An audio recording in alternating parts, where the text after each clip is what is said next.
history has been marked by the unending strife of human conflict. We as a species have witnessed awesome battles on the landscapes of philosophy, politics, and morality.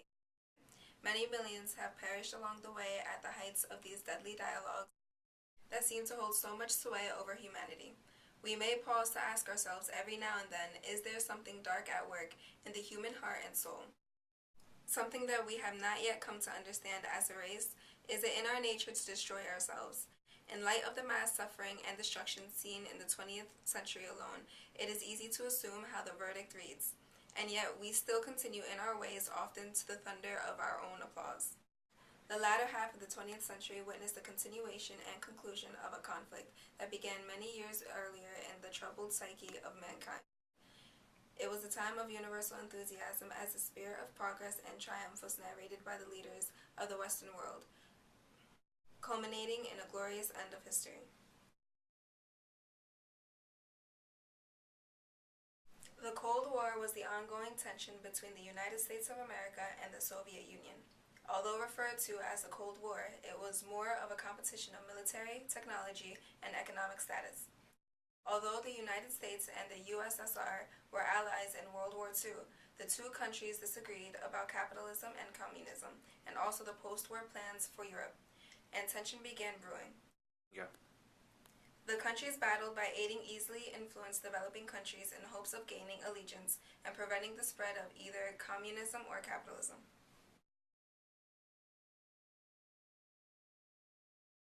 One notable competition in the Cold War was the space race. This was a race to see which country could gain more experience, knowledge, and prestige in space.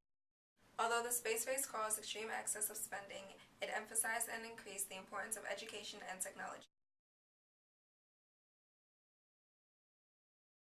The year 1989 has been described by the British historian Timothy Garton Ash as the biggest year in world history since 1945.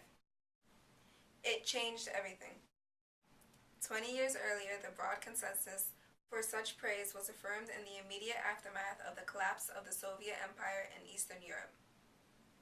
Only a week after the fall of the Berlin Wall, 6 Latin American Jesuit priests were assassinated in cold blood, along with their housekeeper and her daughter, in El Salvador. The assassins were agents of the right-wing military government, trained and equipped by the United States. The deaths of the El Salvadorian Jesuits occurred only a week after the fall of the Berlin Wall had captured the Western world.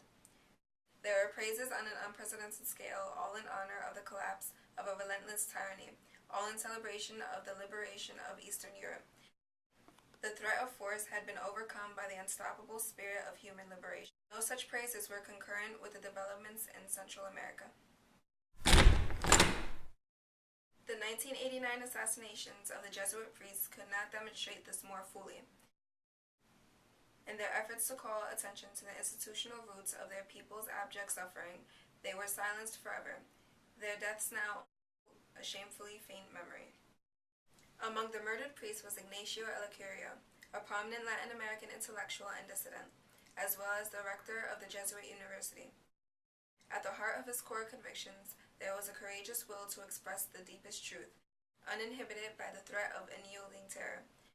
As Ellacuria saw it, Latin America's actual situation points out prophetically the capitalist system's intrinsic malice and the ideological falsehood of the semblance of democracy that accompanies, legitimates, and cloaks it. Whereas his various counterparts in Eastern Europe, such as Václav Havel, were received with euphorically by Western observers, Ellacuria's mission to defy the structures of domination that still grip the overwhelming mass of humanity today were ignored, and then finally met with murderous onslaught. Days before his fateful rendezvous death, Ellacuria, addressing the West in its entirety, "You have organized your lives around inhuman values.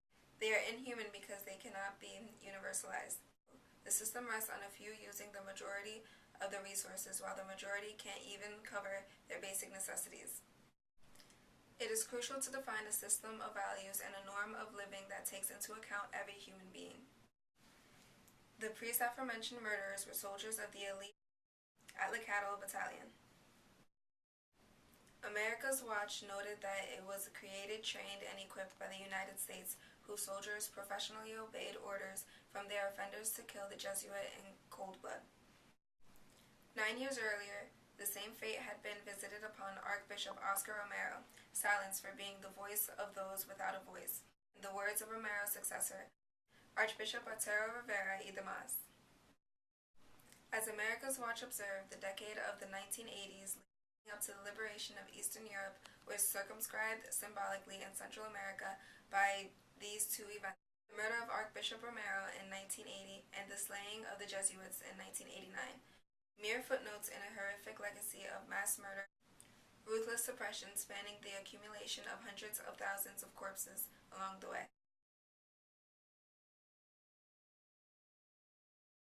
On January 20th, 1980, George H.W. Bush became the 41st President of the United States of America. By most, his presidency is characterized by a change in foreign affairs.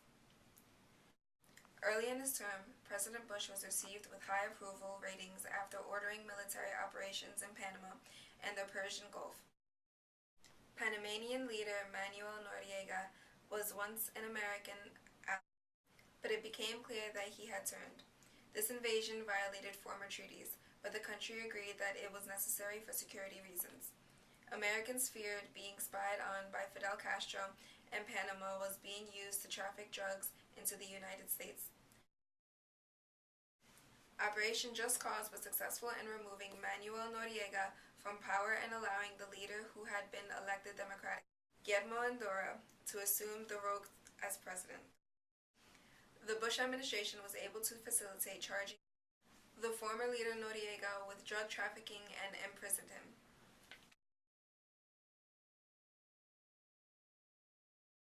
The fall of the Berlin Wall took place in 1989. After weeks of chaos leading up to November 9, 1989, the Eastern German government finally allowed all citizens to visit West Germany. Mobs of people from both sides swarmed the wall, climbing on it and celebrating. Over several weeks, enthusiastic citizens did what they could do to destroy the wall on their own. After all settled down, the government removed the rest with proper machinery. Germany was finally reunited and the world let out a small sigh of relief. The fall of the Union of Soviet Socialist Republics, also known as the USSR, or the Soviet Union. After facing difficult economic times and civil and political unrest, the Soviet Union and its satellites lost, collapsing in December of 1991. This signified the official end of the unofficial Cold War.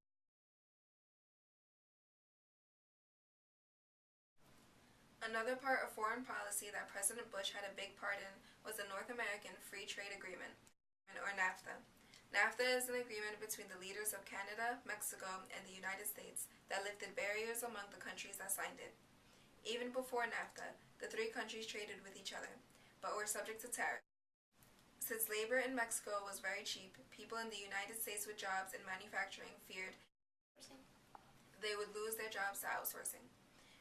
Americans faced uncertainty about the agreement and were scared about the possible effects on the labor force in the United States.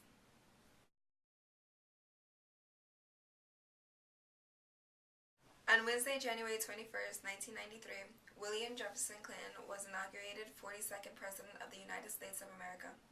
More commonly known as Bill Clinton, the 46-year-old made a short inaugural address that focused on an end to the era of deadlock and drift and a new season of American renewal. Okay, you can cut it there. The latter 20th century was a time of perceived progress. Foreign policy was a standout issue that the United States faced during that time.